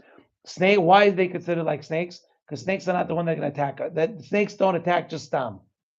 Snakes attack because Shemaim says so. But people have the option. What do you mean? It says the Malachei Habala, right? When they have the okay, they do not differentiate between good and bad. They take whoever goes into their path. You should know that. What? The Malachei Habala. That's what I mean. Like the Malachim of destruction. When they're given the okay to go wreak havoc, they don't differentiate between good and bad. They just go and they destroy. So the nehashim, they don't do nothing unless Shamayim says so. Okay? The Gemara in Sanhedrin says that what? There's a mahloket. If a person, okay, Mordechai comes over, he's in a good mood, and he goes, hey Charles, I got a snake. He puts a snake next to my arm. Now, if the snake bites me, and God forbid inserts venom in me, is he hayav or not? Yes. Is a mahloket. Hayav to what? Is a mahloket. That was recently the Al-Retzach. Yeah? Yeah, murder. So the mahloket is also in Sanhedrin. Right. Good. So the mahloket, listen. The mahloket is in Sanhedrin. What does it say in Sanhedrin? It's Rabbi Yehuda says that Hachamim.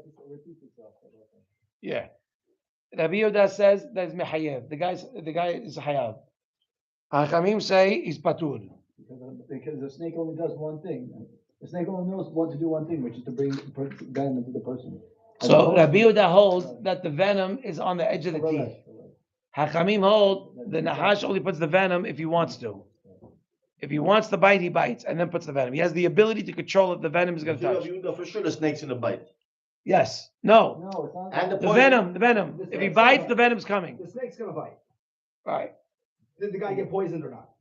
Sometimes the According to snake Rabbi bite. Yehuda, the poison is on the tooth. Sometimes In nature, the answer is no. It's in between. It shoots out venom. It's gonna be venom every time. when it bites. Why? When it No. bites, the venom comes out of the tooth. Yeah. So then there's no difference between. So hold Rabbi on. Yehuda and I didn't get a Chachamim. chance to look that up. Sorry. I didn't get a chance to look that up. And I didn't get a chance to look up the Gemara. But no, the machloket is So there's no difference between Chachamim and Rabbi Yehuda. no. And- Rabbi Yehuda holds that the venom's poison is automatic. there, but there's no mishaneh. Once it bites, the poison comes out and kills. Whether the poison's in its teeth No. coming The out or whether Nahash it's has the inside. choice. No. What he's saying is that the snake has a choice. Right. The choice. He bites when he wants. He doesn't automatically bite. The snake has a choice to bite and insert venom. He said it's against nature. He just said. No, that again. You're 100% right. Okay, now we're gonna give the floor to Yaakov. Hold on. Because I didn't see that one coming. Could deliver dry bites. Dry bites. Snakes could deliver dry bites. Yaakov, my man. Wow. No, Rabbi. Rabbi Google. No problem. That's a great one. What does it show you? And by that's the halakha, right? So now, but how do we know the halakha? Look, so therefore there's a hiluk. Listen, there's a hiluk. There's a difference between somebody getting thrown into water, that's going to die for sure. But a nahash is different because if he doesn't want to do it, he doesn't do it, then the guy don't die. It's against Rabbi Yehuda. Google doesn't go with Rabbi Yehuda. No, it goes with Hachamim. It goes with Hachamim. Right? So now, even if he does go to his hand, to his friend, according to Hachamim, he's patur. And for that, without the snake wanting to, he's not going to do it. But according to Rabbi Yehuda, for sure it's going to happen. Right? I feel below kavanah yetila eres. Right? It's going to the venom's going to come out regardless. Right? By the way, Baba Kama, Kav Gimel Amud Bet. Where are you now? I'm on Ve'im Ken. We're up to Lamed, what's about Lamed now? Yeah, good. You jumped this one. Mishum Achi. No, I just said it. There's a difference between getting thrown in the what's it called versus the other way. That's the difference. The difference is there's a difference between getting thrown in the water or the fire versus a snake bite. Because a snake bite is not guaranteed. That's the key. The snake bite is not guaranteed. No, according to Hachamim. The view that says you're out. Yes, the view that says you're out. So the im ken saranu Hakadosh Baruch Hu. Now the fact that Hakadosh Baruch Hu throws us in the hands of the goyim, right, and they're not considered like throwing us in the fire, but they're considered like snakes. Very good, right? Which means that the goyim cannot do nothing to us without Hashem saying so. And I'll say another thing that you guys ain't gonna like. Excuse me, I have one question. Yes, sir. You say, but there's choice. You just said snakes have choice. Right. Individuals and okay, Right, very good. It's not that the snake has a choice. Now you're saying to me that it's Talmud Hashem. So that kind of like Paro. So wait, let's say it again. So you want to say that the goyim are like Nahash, but they don't do nothing until Hashem says so. That's the first Good, side. right? And then we're saying that a snake has a choice if to use the venom or not. There's no choice. So that's what I'm trying to So- understand. Like Paro. Just a very quick point. When we're in Right? Galus, a lot of the things is not what they do to us. It's what we do to us. ourselves. Yeah, it's the what we. To try and assimilate. That's exactly what the Zera Shimshon is saying. That Hashem doesn't do anything. Yeah, no, amen. It's exactly what the Zera is saying. It's nothing to do with the goyim. The goyim doesn't do. They don't do anything. We do it to ourselves. That means when something happens, it's because we did it, not because they're doing it. You understand? But by the way, I have a question. Maybe the halakha is like Rabbi Yehuda. Hello. Maybe like the halakha is like Rabbi Yehuda. That works well with the Hachamim. But what about Rabbi Yehuda? That means what? Maybe the halakha is like Rabbi Yehuda before Google came out. We couldn't verify. Then what? Then maybe we don't have to give thanks to Hashem. Because he has to. Because the snake bite is mehayav. He's hayav. It's something like trying to put in the fire. Right. It's exactly. So maybe you want to say. Then we have to think. then you have We're to gonna think. die. And he saved us. If he saved us, we have to thank him, no? You have to thank him. Yeah. So, okay, but Rabbi Yehuda is saying, no, Rabbi Yehuda is saying that the Nahash is the Goyim, he put us there in the first place. If he put us there in the first place, then we don't have to thank him, it's your obligation to pull us out. You put us in a situation we can't handle. Okay. So maybe the halakha is like the Nahash is Rabbi Yehuda, and therefore we don't have to thank Hashem. And so maybe if you want to say, Yahid ve'rabim halakha kerabim, maybe you want to say that, right? Zeniha bebeit din shel mata. Right? We know the Beit Din Shel Mata that works Yahid ve'Rabim Halakha Kerabim. However, we also know it doesn't work in Shamayim. This concept of Yahid ve'Rabim, which means an individual versus the masses, we go with the majority. Excuse me, that doesn't work in Shamayim. The concept of the majority rabbis versus the one rabbi works down here. Yahid ve'Rabim halakha kerabim down here, not in Shamayim. We know for a fact Baba Matzia, but Rabbi Eliezer. No, you have Beit Din. You have a Beit Din there. What do you have? You have a Sanegor. You have Kategor. You have a whole bunch of stuff over there. A whole bunch of stuff. No, come on. That's not. What do you mean? The Malach, Hashem turns to Malachim and they hash it out. They hash it out. But we know that it's not the case because it's true. Yes. About we're saying it very often these days. Ki imcha haslicha Right, there's only one day. Hashem is the only one who can pardon. Right. He's the only one Malachim can't pardon. Right. That's what But I'm Rosh saying. Hashanah, who's judging you? Malachim. Not Hashem. Yom Kippur is Hashem. Rosh Hashanah is all Malachim. Because what's Rosh Hashanah? Rosh Hashanah is easy stuff.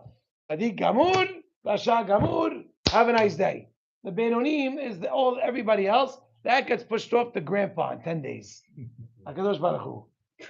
Legit. That's what my father says. He says, grandpa judges you. It's okay. Give it to him. It's okay. He's so cute. He's trying. Give it to him. Okay? So now, but how do we know that halakha yahid ve'rabim halakha kerabim does not work at Shamayim? Because you have a Gemara Baba Mitzvah that everybody knows, right? The Rabbi Eliezer. Rabbi Eliezer, what was he arguing on? The Tanur. Right. The snake, Right. by the way. Snake. Chuliyot. Right. Chuliyot shel achnai. Right. Is it mutar Shabbat? Which there's a snake hole. Could you no? Is it an oven on Shabbat or not? It's an oven that got tum'ah. If you break it and reconnect it, is it tameh? Rabbi Eliezer says tahor. I don't remember what he says, but that's what it is. It's about this tanur that you break and put it back together. It had tumah before. Once you break something, it doesn't have any tumah anymore. Right. Now, if you put it back together, does the tumah come back? That was the machlok. That's right. But what does he say? They're arguing him and everybody. Amaretz has a little coin in his And what does he say? And what does he say? So he says, if I'm right, then let the trees outside start uprooting. We like that one. All right? He says, let the trees outside uproot, and they start uprooting. And the Hachamim says, we don't care. Hachamim said, we don't care. Because if the halakha is like me, let the walls of the Beit Midrash cave in. And they started caving in. The Hachamim said, Shamayim, we don't care. Then a bat kol came out. A bat kol comes out. A bat kol comes out and says, halakha Rabbi Eliezer. Hachamim said, sorry, lo b'shamayim. We're telling you it's asur. And you know what happened? That's the halakha. No, God said, they beat me. Yeah. That's the Gemara? Yeah. That's why you gotta look up your sources. Because the last couple of lines are the best. What happened after that wasn't good, huh? After this story, it wasn't a good story. Leave it on a good note. What are you doing? He got depressed. It was a bad scene. All right, everybody got hit hard for that. Huh? Okay, but still. But what's the halakha now? Like Hachamim. Right. Can't you just leave it on a positive note? You should have caught that. That's a good one, Ellie. That's a good. Right. So now what? So bottom line is we're showing what the whole concept that there is that it doesn't go like that, and the Yahid can win in Shamayim. So listen, boys. So if that's true, maybe the halakha is like Rabbi Yehuda and Shamayim. Then Hakadosh Baruch Hu had to save us, and if He had to save us, it would be considered the same thing like Mayim or fire. And there's no reason for us to do Pirsumei Nisa. Again, you have Hakamim and you have Rabbi Yehuda. Hakamim say a snake that bites you, a snake that if a friend comes and does something stupid, silly, and puts a snake next to you and he bites you, the guy's patur. Why? Because the snake has the choice. But Rabbi Yehuda says no, he's going to bite you every time. Yeah. Okay, the venom's coming out every time. So according to Hakamim, right, that Hashem compares the goyim to Nahash. Chachamim say he could have bit you, or could have not. He bit him. He died. Is he No, chayav? Sorry. It's not whether he's gonna bite him or not. The venom. You're taking the guy, your friend comes over to you and takes a snake and puts the snake's tooth into your arm. Ha, gotcha. But the guy died. question is, And the guy died. No, it's venom. No. The question What? is, you put the snake in the guy's arm, the tooth in the arm. No, but it And- says chayav or patur. What is he chayav? If there's no poison, it's not chayav nothing. No, but isn't always gonna come out? Right, the Then question it's is, not- is he The always- mahlok, he's asking what's the No, hayab patur Chayav mean? on what? The guy got killed. The snake killed him. So what do you mean? He has So how to, could Chachamim say it's if patur? he's hayab, he goes to bedin. What do you mean? What? If the guy is hayab, he goes to bedin. Because do you you mean? say that it's, If the guy Gama. kills the Chayav is guy- something for killing somebody. Then with it's a snake. Gama. So that's what He saying. didn't Hachamim know. say he's not. Rabbi Yehuda says he killed somebody. I'm asking, how could Chachamim say that this guy's patur? So that- because the snake has a choice to kill Grama. him. The guy got killed from this A snake. beautiful word that's written in Shas, grama. That's what I'm saying. It's like what? Like during COVID, what's it called? In COVID, when we didn't pay everybody for 3-4 months, furlough. Right? That's like grama. Like grama is mutar. If I put a snake on your Talking arm, about- Destroys. It almost The snake seems has to no choice, me that's what he's that saying. Hashem is Grama, saving grama. us It's from weak, man. Very ourselves. weak. Very weak. If we're doing- Yavan was destined from Bereshit. I understand, but if we're talking about Galus Jews, and It's we not- are Yeah, doing it it was to done- ourselves, it's No, it's a lot more than what they can do to us. It's what we do to ourselves. It's always that way. So You're right. Hashem is saving us from Ourselves, right? It's true. Akrav, Yeah. scorpion, he has a, he can bite, he cannot Avirat bite. nefesh, no. He's always gonna bite. Always. Always. The question on the snake, when he bites, does the venom go in or not?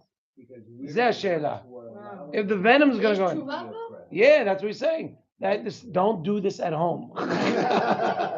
Do not try this at home. Disclaimer. I can finish at 10 if you want. By the way, I want to No, point what out- the Okay, I got but the 10 is usually the time. We'll later. No. But I got- But, okay, I love you. But listen, just listen. Okay, yeah. Okay, listen. So what's the answer is what? Is Baba Metziat, right?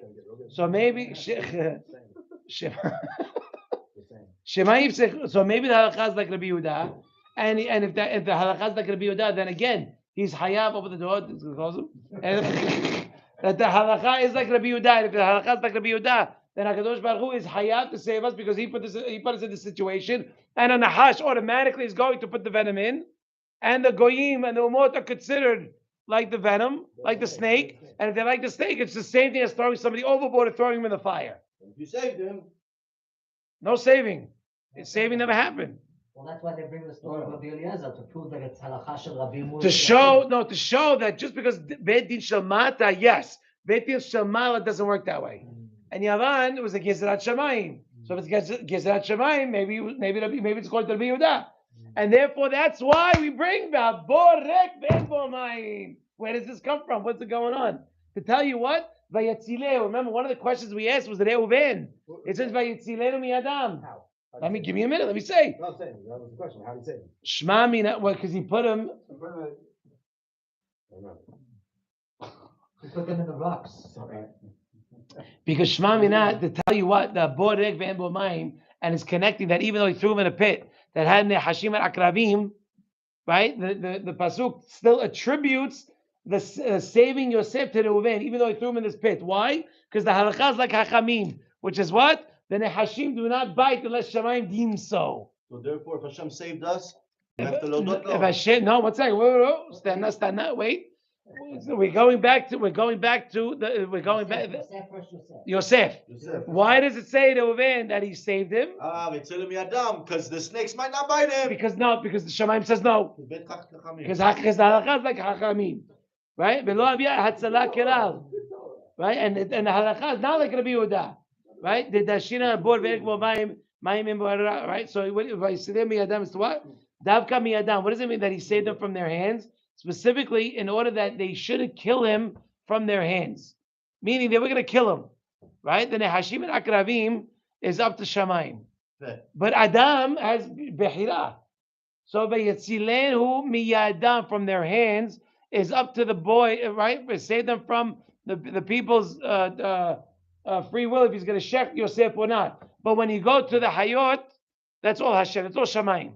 So theoretically, even if you would have died by the Nechashim, they would be patur because they. That was Grandma. the point. That was the whole point. Right. That's the whole point why they threw him into the pit, Right. because that way they can't ever say is we killed him. Right. Because the whole, that was, I think Rashi mentions that already. Right. Okay. So now we're all clear-ish? Clear? Good? Pretty much. Okay. You want to repeat it? No, it's a hard one. Don't worry. No, don't. The Hu Haya Choshev Reuven thought in his heart. He goes, if there's snakes, bevadai lo yamitu. He's not going to die. Like the pasuk says in Kohelet, im yashoch anahash belo lahash. Like we said, that like it says in the midrash that the nothing touches nothing unless Hashem Shemaim says so. doesn't give him whisper. If Hashem doesn't tell it right, if he doesn't whisper in the Nahash's ear, he ain't doing it. So he knew It's that amazing. Hashem's not going to Everything is from Shemaim. But the scorpion, What about the scorpion? You're obsessed with the What scorpion. about the scorpion? No, the scorpion's there. Nashiv Akrabim. What do you do with the Fair, Akrabim? They but bite no matter what. We're going to. I mean, because you know why? Because Nehashim are more dangerous. Akrabim you can step on, You kill them easy, yeah. and there's no venom. Is there venom in the scorpion? The poison in the tail. Okay, well that's why you got feet. I don't know. You Kill them. Nahash is You different. step on By it. the way, snakes are very fast. Snakes are fast creatures. So are scorpions. Great.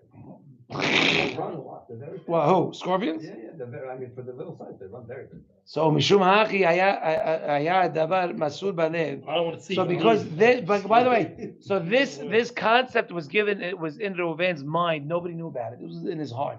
So therefore, This the whole Ruach Jews- HaKodesh had to This come back. whole Jews, because Shimshon No, was in of it.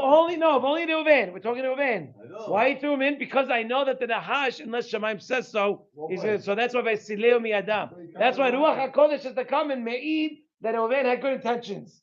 So it's basically, what I understand is that Reuven's whole thing is that I know that Hashem is going to protect Yosef. Basically. Say again? He's doing it to protect Yosef. No, that's Reuven's whole intention, or whole He believes that Yosef is covered. right? He believes Yosef was a tzaddik, and that And for sure, Hashem won't send a snake to bite him. Exactly. So what do you learn from this so far? Yeah. No, I'm saying. Wait, one more time. I'm sorry. I'm just saying, it's that Reuven's whole intention, his whole malach, the whole time is, even though he's being thrown into a pit of the Chashim and Akrabim, that he's not going to die, or he's not going to get hurt. It won't be touched. He won't be touched because Hashem. The only way he'd get hurt is if Hashem says to get hurt. And he knew that Hashem won't send a snake to attack him. Exactly. Right. Because it's not obvious, the Ruach HaKodesh had to say it. Right. Right. Very good. I think that's the cat. That's the key, right? Not By the way, that's what he ends by not saying. He says, No, but if you see someone throwing a person into a pit with snakes and scorpions, Pretty much, trying to kill you him. think he's trying to kill him, Ah. but because Ruach of all HaKodesh. this, the Wow, Ruach nice. is saying to you, he's How's doing it with good intent. with good intentions, and he didn't want to mehayev his brothers with murder. Right. He didn't want to mehayev his brothers with murder, and that's what it says. "Ubazeh nikshar hevel behevel." Right now, you could add Rabbi Tahum's what he said. "Bederach tov yashar." One rope, you could tie one thing with what he said with the other. Ner Chanukah And Reuven. and Reuven. Right? Why Ner Chanukah with Reuven? Because you might think that you don't have to give hoda'ah. You might think you don't have to give hoda'ah to Hashem because you put us with Javan, you put them over us. Maybe we don't have to say thank you. You put us in it. You clean up the mess. What do you want from us? No, the snake won't bite unless the Hashem tells it to. Very good. The snake will not bite unless Borei Olam says so. We say thank you that they didn't bite us. Right, exactly. Or they didn't buy it together, they could have bought. Now listen, okay, we're almost done. The Av Mashe Iksharu Shekeva Sherua Ehav Lemare Sayeh. Huh? What's it going to take to get you excited? I wait all week for this year. Okay, hold on. But there's one question we didn't ask. Hello. There's one question we didn't ask. All week I'm waiting for this year. Hello. Prince Charles. Stop it. Don't say crazy things. King already. Stop it. It's a shame. We have one king. Why would the brothers sell? Don't say that, please. That's not funny. Why? I don't know. I know. But Goyim. We just learned all about the Goyim. That we don't have nothing to do with them. Why? It's my fault. It's fine. It's fine. Please, that's not a funny joke. That's really not funny. It's not. The Orah Haim, by the way, you should know the Orah Haim went into exile because one guy came and said something about the Hachamim and he didn't defend him. Yeah. You had Reuven, not Reuven, was it what's his name? I know, but what's his name? That was Abraham. not Tzitkiyahu. Yeah. Come on, it's a couple of weeks ago. We shouldn't forget it. With what? What is it about? Melchizedek lost the Keuna. Melech Shalem, but he lost it because he thanked, he praised Abraham first, before God. Only Hashem. Especially first Hashem. I waited all week for Hashem to give me the shear here. There you go. Makes a whole lot more sense. So now, what about the brothers? What about the Ahim? Even Dov loves the shear here. Yeah, Hazak. What about, okay, boys, come on, let's focus. Zera Shimshon. So how could the brothers, after pulling them up and seeing that there was the Hashim and Akrabim, how could they now say, let's go sell them? All this, you would have learned that Who said it? the brothers, Which brothers? the Ahim, when they pull Yosef up, Yeah, I know. What's now, What's the question now? if they saw that Yosef was saved from the Hashim and Akrabim, He said, Yosef said that he hated his friend. okay, well, he should have stayed, because I'll tell you different. But either way, it doesn't make a difference. Once you see that Hashem is on his side, what are you going to do? What do you mean? Har Sinai. Lama Yadav Sinai Laolam. They saw Hashem's with us. They hate us. Because they're not tzaddikim. You Dafka, really need to listen to this. This is something that you never heard before. Where are you? Which one? No. Which one? Top of the second, right? The first was not. Okay. Yeah. So the question, I want to wait. One second. Don't skip. Don't jump. Don't jump. The question. Let's get the question. Once the brothers pull Yosef out, they see that he's alive. He's alive. That means that the snakes didn't kill him. We learned that the snakes only bite if Shamayim whispers in the ear, which means it's from Shamayim.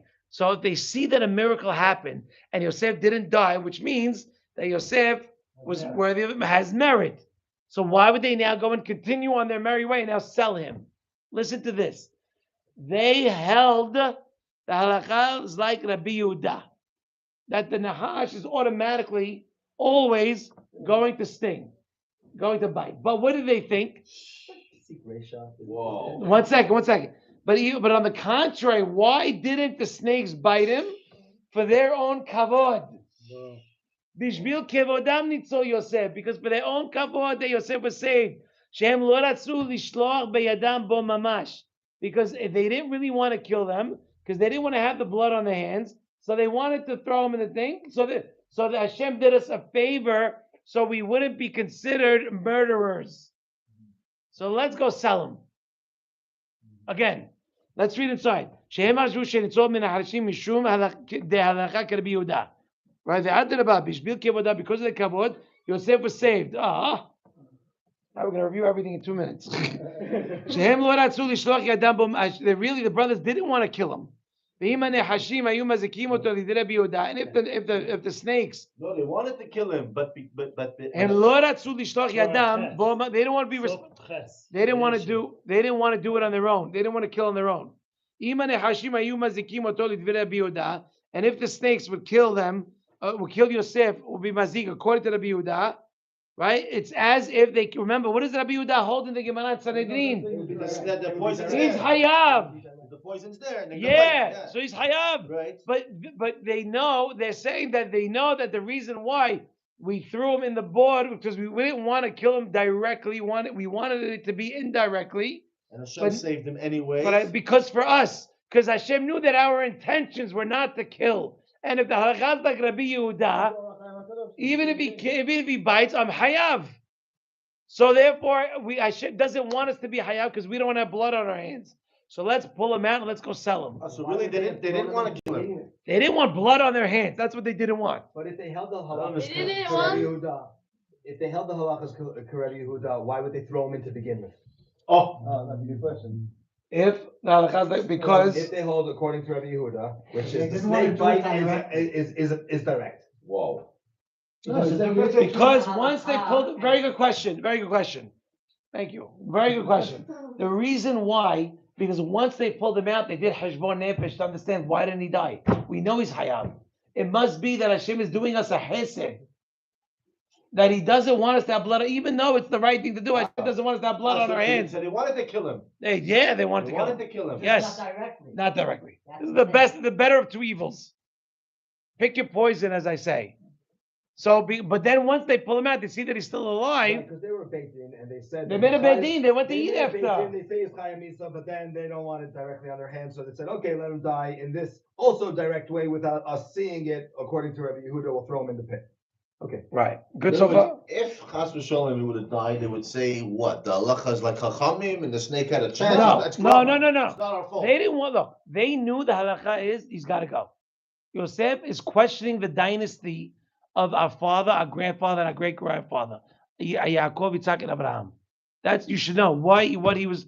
What's it called on? Even the Pshat of the Pasuk is Yaakov Avinu saying, "What? Your mother and I are going to be down Right. to you." What is Right, and if you look at the Rashi, Right. He said it out loud, but he was thinking like he can't wait. He's waiting.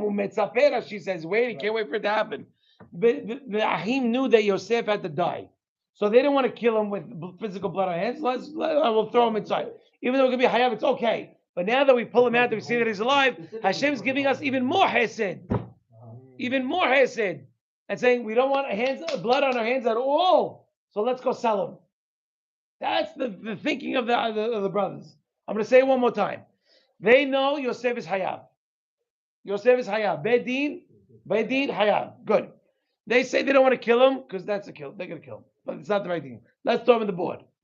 You want to say they hold like Rabbi Yehuda? He'll still die, but we won't have to see it. We won't have to do it. What? But then the fact that he came out alive.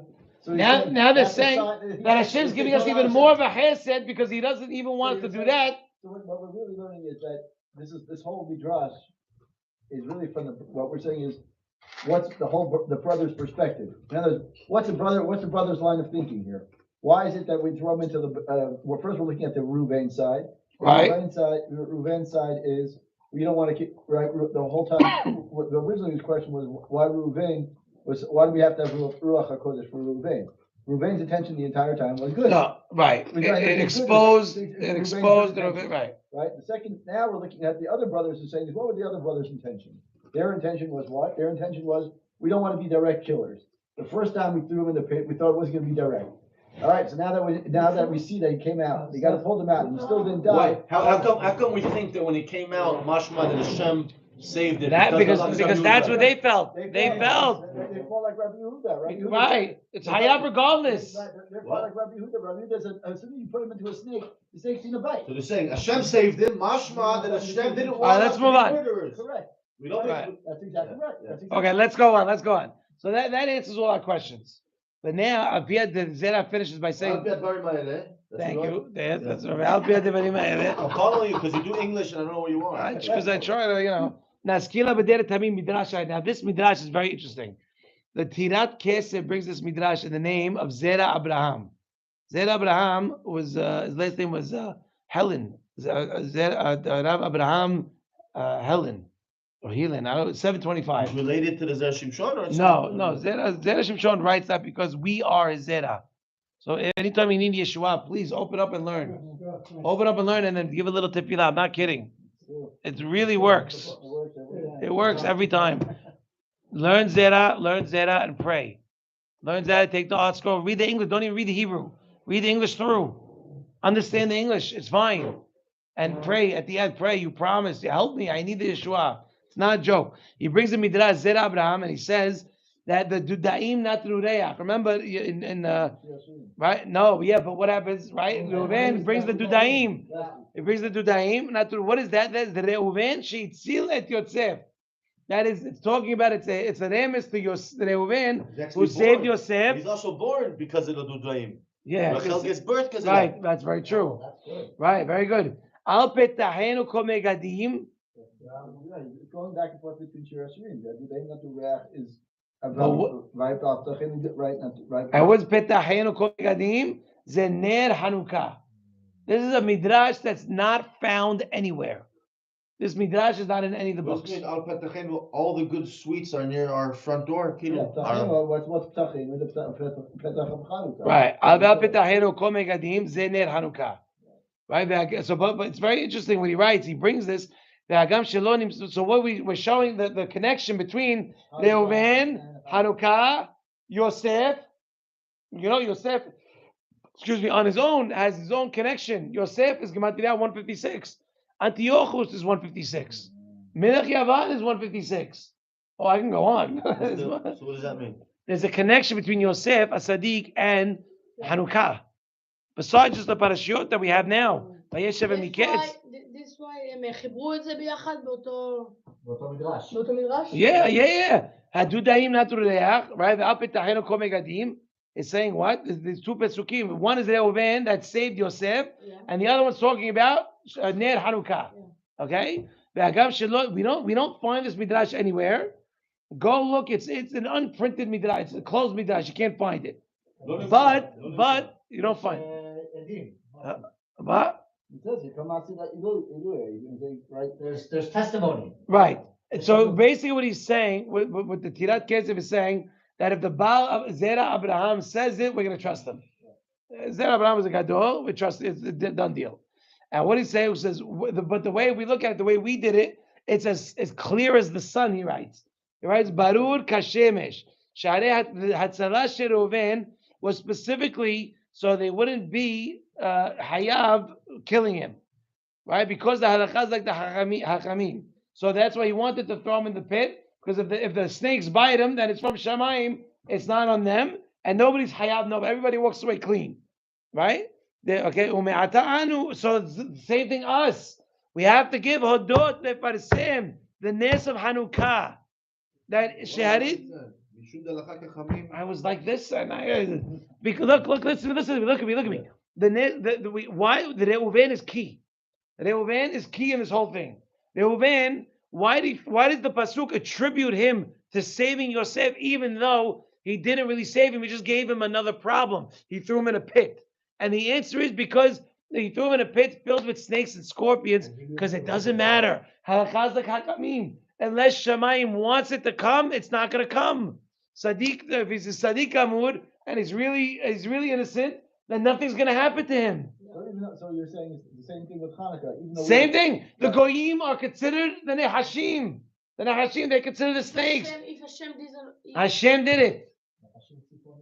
That's right, and Hashem did it. So we can't blame it on the Nehashim because they have no choice. Not that they have no free will; they're just biting and throwing venom everywhere. No, it was an act of God, right? So therefore, same the way, like Reuven is praised as he saved Yosef, so too with Chanukah we have to praise HaKadosh Baruch Hu. What about Yehuda? Yehuda also says my better. Like, what's the point of what's the value of doing? Yeah, but Reuven came first. We're talking about Reuven. I'm saying we don't give any quote unquote credit to Yehuda. Yeah, but then you not here. Not here. I'm asking. Not here.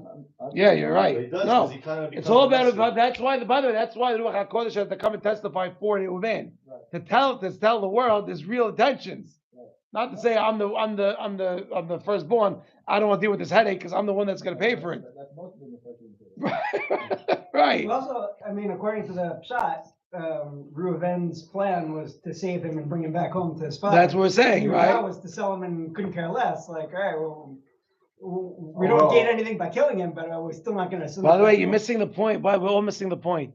Because the halakha is like hakamim, which means that the snake doesn't you. Right. Therefore, you don't have to say thank you. One second. You're not chayav. Hashem is not hayav to protect us. Right. Hashem couldn't make us figure it out on our own. Yeah. So because Hashem did not do that and make us and saved us anyway, even though halakha is like hachamim, and Hashem is not hayav kivyachol, and he still did it, it's a reason to say thank you. Right. Right? Lo hayav lehatzilenu. Mishum, why? Because halakha is like hachamim. Ume'ata she'tzilanu, and now that HaKadosh Baruch Hu saved us, alkenu nes gadol. That's a big miracle. Usrichim anu, when we have the obligation to light the menorah al petahenu, right? Because like it says in the Midrash that we don't know where it is. Ze petahenu kol begadim, ze ner Chanukah. Baruch Adonai le'olam. Amen ve'amen. It should be everyone should have a